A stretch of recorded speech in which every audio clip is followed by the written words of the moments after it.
in this video, there's a few ideas I wanted to speak about again in this video. They're all going to be in parallel of the same topic, and they've been sorry, I hate when that happens, it's really annoying. Let's keep the camera going.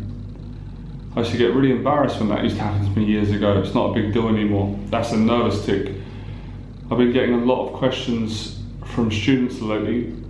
I've also been getting questions, you know, when you do some introspective work and you just process stuff, you're grateful and you're thinking about stuff to pass in the future. So I thought I'd take some time out to share with you what I've learned, some life lessons that I think that are really going to help you and connect with you. So the first thing I wanted to say to people, especially men, as it's mostly men I work with, who are going through social anxiety. I know how you feel. I know exactly how you feel. It's actually inspiring and amazing how much my story connects with everyone that I work with. It's identical down to the T.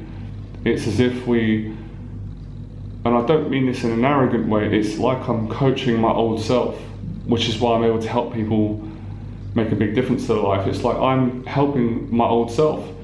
That's not to say that it's easy, the work I do with people, but it's easier, and I love it anyway. I enjoy it because I went through it and I've got such a deep understanding of it. So the first lesson I want to give you in this video today, I want to give you this lesson for free. This is the lesson that I do with people that pay. My words are not coming out today. Someone's trying to stop me speaking. It's a good sign. People that pay to go on my courses and invest in themselves and invest in my expertise. This is generally the first conversation I have with people. And people have got a number of things that they're really angry about, and it's usually around what people have done to them. It's usually relationship with friends and this feeling that my family don't really know who I am. I went through the same thing. For years my family didn't know who I was. I wore a social mask. As you know yourself, if you're going through social anxiety now, it's terrifying. And I know that, I admit that. It's terrifying. I mean, I say it and we all say words like just be yourself, but you can't at a certain, you can, and that's what I'm here to tell you as a teacher, someone who woke up and overcome this. But it's difficult when you're in the midst of it because it offends people. People get massively offended when you're yourself. It offends people, it threatens them, it brings up their issues, it brings up their own ego, their own identity. I work with a lot of people and these are very delicate topics. When I do these videos, I'm always like, I'm not sure if I should say this is going to be difficult. This is the truth. People say, my mum doesn't know who I am. I had the same. That's why I was in so much pain for so many years. It went much deeper than going out and sleeping with women and becoming confident and making money and becoming successful. Those were just the surface. They were the surface. They were ego goals, what I call it. And I'm not saying they're bad, but the deep down, I wanted to be who I am now. I wanted to be this person with everyone. I wanted to be my true self. And the pain of not being who you are is terrifying and it's traumatizing. So first thing is, I know how you feel because I've been through it. So I've had what you've had. One of my students said to me, you know, every time I speak, Johnny, around my friends, they cut me off. They don't respect me. They don't listen to what I say. The facial expressions that they make fun of me. I don't trust them.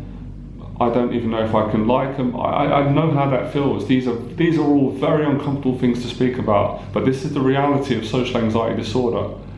And guys say, I don't even like myself, Johnny. I hate myself. And I say, I used to hate myself too. Don't be fooled by the confidence now. I couldn't stand myself. I couldn't stand myself because I didn't know myself and I couldn't be myself, and I was frightened of people and I was being bullied by people because I couldn't stand up for myself. I couldn't express myself in every way. And of course, this problem in itself affects every area of your life. Of course it's going to give you depression. Of course you're going to be anxious when you're in a conversation with someone because you're probably thinking, I'm worried about what to say, If I say this, they're going to judge me. They're not going to listen to me when I'm going to say something, so I've got to say it quick to get the words in, because they're going to cut me off. And I'm worried that when they cut me off, it's going to trigger off my pain body. I'm going to be angry. I don't want to get angry towards my friends, because obviously you do love them.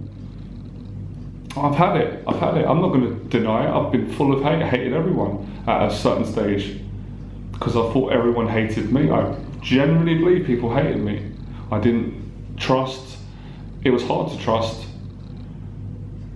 And a question my student said, a few students said, is I just keep asking myself, why am I going through this? What did I do to deserve this? I used to ask myself that. I'd feel sorry for myself. I would generally feel sorry for myself in a way where generally saying, what the fuck is going on here?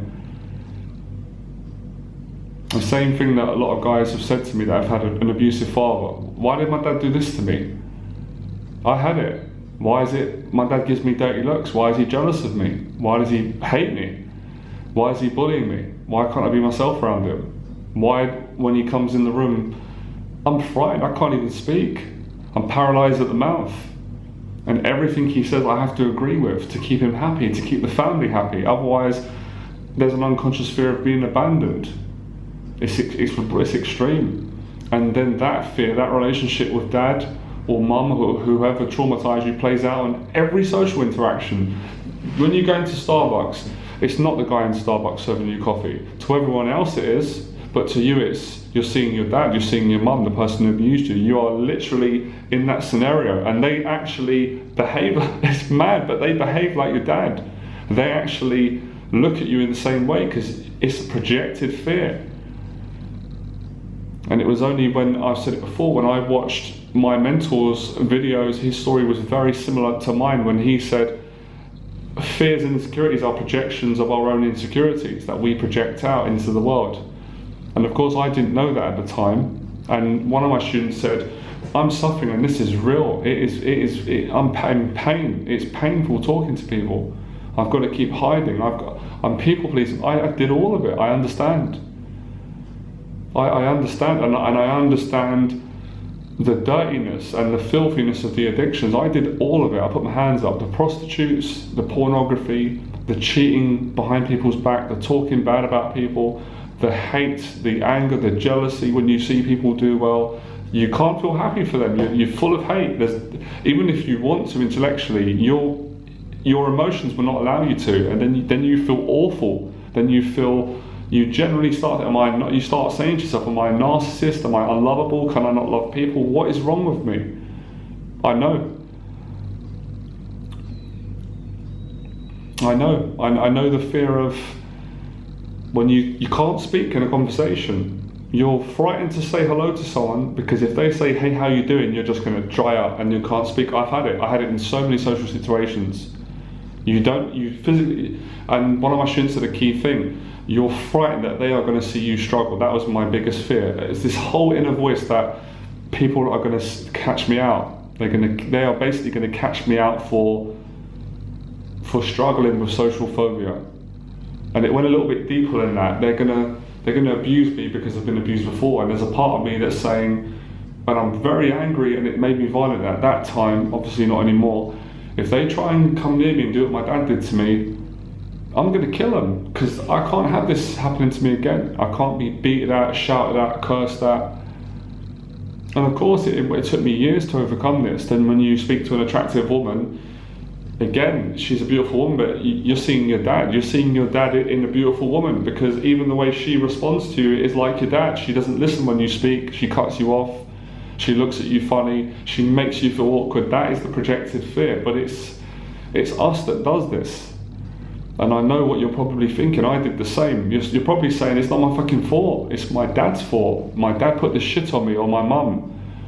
And it's so hard when it's your family, because there is like a whole theatrical game that the family plays that has been built around your projected fear to keep this lie going, keep this facade going.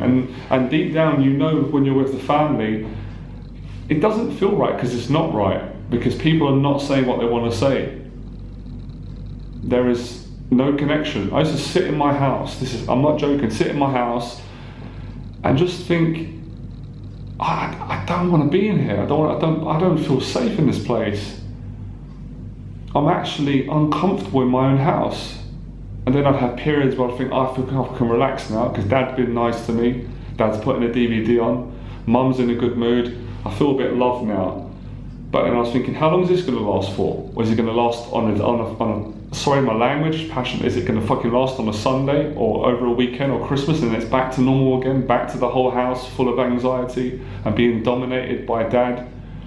And Mum being afraid because Mum knows what's going on. Mum knows that Dad is bullying the son. And pretty much to some extent everyone is manipulating one another. I live like that in a dysfunctional setting, and you don't even know where to start. You don't want to get a counsellor because you don't want to betray your mum and dad because they are your mum and dad. They're your family. You don't want to tell your business to people. That's how I was. I don't want to go around telling people my business.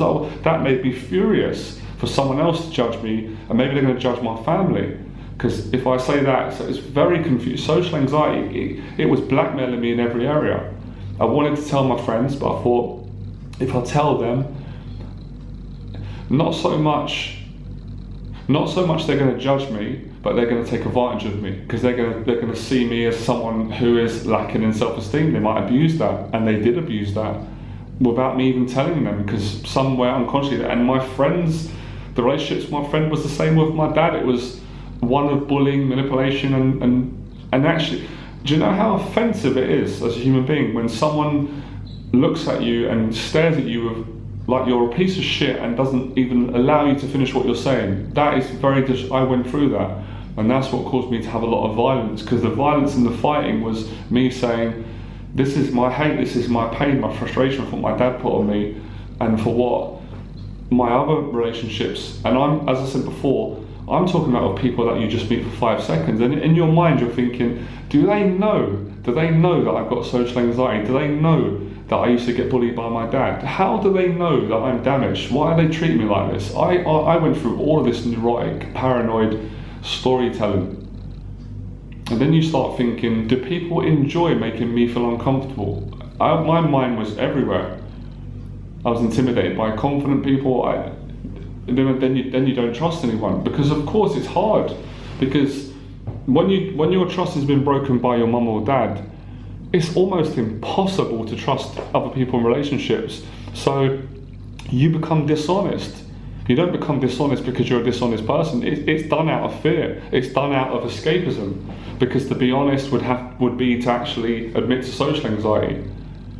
So there's so much confusion, there's so much rationalization, there's so much denial, there's so much hiding, and then we go on to the addictions, like I said. Then sometimes you just can't deal with it. I was the same. I had to say this. I'm sorry that I'm swearing so much in this video. I am trying not to swear, but I'd have to say F it. I've got to go down to the pub, or I've got to go in with a social circle that I'm not really happy in, but I don't feel I've got the confidence to do any better. And then you feel bad, so you feel you're being abused, and you actually know on many levels that you're also abusing people. You don't want to abuse them. It's a defensive mechanism. And then you've got to deal with your voice that calls you a fraud. It called me a fraud. It called me dishonest. It called me disingenuous. It called me a coward. It accused me of everything. Frightened me with not making money. Frightened me with not finding the right relationship, with never being loved. It plays on every area of your life. That's why it's true what my students said, social anxiety is not social anxiety, it's everything. And then the feelings feel like they're not going to go away. When you're socializing people, it's stressful, and you're thinking to yourself, you're talking to someone and they don't have social anxiety, you're thinking, look how relaxed they are, they can laugh, they can show their emotions. I am struggling here on the inside. That's what I used to think. I am falling apart. My face is tight with fear. I am second guessing everything I say. Every time they say something, I'm trying to make people please, or I'm completely abrupt. Personality disorders all over the place. And then a lot of the time is spent at home sitting down in rage, processing this person did me wrong, and I know I've been through it. One of my biggest fears was I'm never going to be able to overcome it. And I'll tell you why there was a big fear of me overcoming it, because I had to, and I've said this before in the Bible in the right context, you've got to kill your parents, you've got to kill your friends, you've got to kill everyone in your whole social life, because that is the only way to overcome your social anxiety. And there's a huge part of you that wants to, this is what I wanted my mum and dad to say, especially my dad. We know that you struggled. We know that you struggled, Jonathan. We know that you had social anxiety. We've seen that you was embarrassed. We knew it. We knew that you were scared. We knew that you were nervous. I wanted them to say that, but they didn't say that. And I knew that they didn't say that, because for them to admit that, they would have to actually admit the parts of themselves that was not honest, that was also buying into this game. So relationships based on fear. So that's where all of the pain comes from, and the feelings of betrayal, all these feelings, they're all intertwined. Jealousy, guilt, anger. So I know how you feel, but I wasn't going to leave on this video as a victim or leave you a positive message. It's because you've gone through this that you're going to overcome it. Because I overcome mine. That's why, again, another testimony, another video. And I'm going to tell you, this is the truth. You're going to feel so much love when you overcome this. You're going to cry. You're going to cry your eyes out. I'm not joking. And I didn't think I would, because I like to consider myself quite a manly man to some extent. Always growing up, quite a strict dad and being quite physical. I cried my eyes out when I overcome this. There were tears of joy, the relief, 30 years worth of hiding. Of course, I sobbed my eyes out, and then I laughed after, and then I jumped up and I danced in the mirror. I was free. Free of the burden of self-hate and self-judgment and jealousy and fear and abandonment, all of it. So for me, I just want to share this with people. Going and confronting my dad, that was the easy bit. That was in comparison to actually overcoming me, going into my own demons, and actually me stopping the people pleasing, me.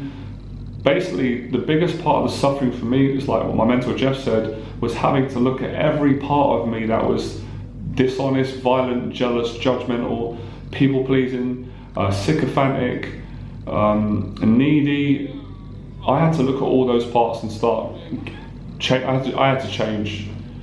So your suffering's good. It doesn't feel good when you're going through it, but this is going to lead to an awakening. And I've had people say to me, and I had the same, some people are at latter stages, when I try to speak to my mum, she just can't deal with it. She just says there's nothing wrong with me. My mum did the same, and I love my mum very much. I love mum to bits, but at the end of the day, the truth is the truth. And my mum didn't want to admit that her son was not himself, because he wasn't allowed to be, because it would have caused disruptions in the household, and it would have maybe got me killed. But as I got older and I got stronger, they couldn't do anything. And my mum attacked me for changing. But I had to go to the big guy. By the time I was student, I had to go to God, or consciousness, or your deep intuitive self. I had to man up. And this is really the journey. I don't want to say this to you, but I'm going to share it with you. That fear you had, I had it too. The fear of mum and dad not loving you and thinking that is the most frightening fear. But that is the only thing that's going to make you go on the inside and get self-love. So when I say self-love in my videos, you've got an idea of it takes a man to love himself, because you've got to face all these fears. It's worth it. So you're not suffering for no reason. I really believe that. I know it. I don't just believe it. Social anxiety is a gift that transforms my life. That's why I'm so socially confident. I'm just a metaphor, and hopefully I'm a mirror for you to see me and to see in yourself. And I had the courage, because I suffered too much. I couldn't take it anymore. And as I said, your food will never taste as good. You'll never have so much satisfaction and self-love when you've overcome this, which you're doing. But you've got to go through it at your own pace, and you've got to withstand the criticism from everyone. Everyone's going to criticize you. Just accept it, and then it won't hurt you as much. Mum, dad, it's just because they love you. It's because they're afraid. My mum was scared. She was afraid. And I said again, I idolized the woman. She's my mother, but she was afraid. She was afraid of me being successful. She was afraid of her son becoming forthcoming and confident, because those issues are in some of my family. The people pleaser, being polite, being afraid of success, being afraid of the world. And I've got to a stage where I'm not having this anymore. I'm not having my family going through this, my son, my daughter. I want to give them the best I can. I'm not living a life of a lie. But the great news is, as you keep working yourself and getting better, and I don't know how I know this, but it's been true for me, and you're going to figure it out. You're going to get your own truth. I'm just helping you with my story. Your mum is going to start coming to terms with your change, and your dad. Do you know why? Because you are. So it always does come back to ourselves. When I first really changed, and this was prior a few months back, and healed. I met my mum. I was in such a good mood, and I sat with my mum just the way I'm sitting with you guys now. I wasn't talking obviously deep. I didn't even say anything. I took mum to a nice hotel, took her out for a coffee just around the corner in Paddington, a hotel that I love. And my mum looked at me and she started to criticise me and attack me because it brought up issues in my mum. And that's just me not even saying a word. And the first thing she said to me was, "What's happened to you? Are you okay? Have you become a born again Christian?" And I said, "Mum, how could I become? We are Christians. What are you talking about?" And she said, "You've changed. You're right. I'm really worried about you." And she said, "All I want is for you to be happy." And I couldn't be any more happier. And it was my happiness and my confidence and my self-security and my presence that intimidated her. And that left me confused. I went away, I was crying my eyes out. But then I thought about it and I thought, I've got to accept it. All men in history who went on the spiritual journey experienced the threat of abandonment from their family, their friends, their loved ones, their teachers, their village. This is what we've signed up for. Maybe I'll go really deep here, but I believe at some levels we sign up for this because we can handle it, and it's very beautiful when you heal more. Because I just love my mum now. Even if my mum and dad abandoned me, I still love them. I don't have any animosity or any hate towards them because I had to get the animosity and hate out of myself that was projected on my mum and dad and everyone else.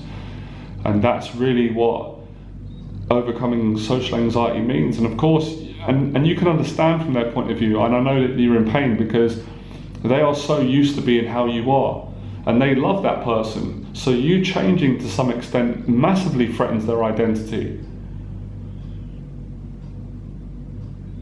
The same with me. I mean, it wasn't as bad as me, but when I changed direction from the day game to what I'm doing now, to be honest, it was people were quite understanding. I had really loyal support, but there was a percentage of people that didn't like me anymore. They didn't like my teaching. A few people didn't come up to me and speak to me in London, but I didn't take it personal. I just thought, this is part of it, this is life, this is part of waking up and growing up and becoming successful. And believe you me, overcoming social anxiety is becoming very successful. It takes an absolute warrior, whether you're a man or a woman, regardless of your age. It takes the utmost confidence. So you've got to give yourself a lot of love. But you've got every right to feel angry at your mum and dad. I knew this intuitively. I went to God. I went to God for love. That's even what my mentor said. You've been going to the poisonous tap, you've been letting people abuse you because as far as your psychology is concerned, they're still loving you. But I said, no, I'm not having this type of love. This is dishonest. So I started doing a lot of meditation, a lot of spiritual work, and I've never experienced this type of self-love I've got. This is what my video is about now. I hope I'm generating that presence through to the video for self-love, for you guys, healing. I couldn't wait. I wanted to run up and down the streets like a crazy Christian or a preacher. But obviously I didn't do that because I've got self-control and I know that wouldn't be right for people. But I felt it, and I have it now. I had it today on the train in London. I wanted to shout in the carriage and say, everyone, I love you, and just love everyone. So you're on the right path. If you're getting criticised, if you're being judged, if you're really struggling, if you're thinking, I can't cope with this, I can't handle it no more, I promise you're on the right path. You are so close to a breakthrough. And I'm not just saying that to be kind on YouTube. I was going to say I don't get anything out of this. I get a lot out of doing these videos. It makes me feel good to share this. I feel a lot of love, I'm sure you can tell. But this is what I experience. And your journey, as I said, is going to be your journey, but the journey to love is the same. What you're going to feel is the same as what I feel and still feel, which is consciousness, which is this in-depth, the healing, the relief, the calmness, the relaxation. And when you speak, guess what's going to happen? People will listen to you. Do you want me to tell you why they'll listen to you? Because you're going to be in a different vibrational state. You're going to be in a different personality, and you're going to be who you truly are. And when you speak from who you truly are, you speak in poetry, people will listen. Because look how many people listen to me now. I'm not sounding bitter. I've got the whole world listening to me. I'm sure right now watching this video you're very engaged, but years ago, one word come out of my mouth, people didn't even acknowledge me because that was my own projection. So it's not your fault what your mum or dad did or what someone did, but you can change it. You're on the right path to self-love and healing, and eventually your relationships, your mum and dad will get better. All of them, your relationships will get better at you changing.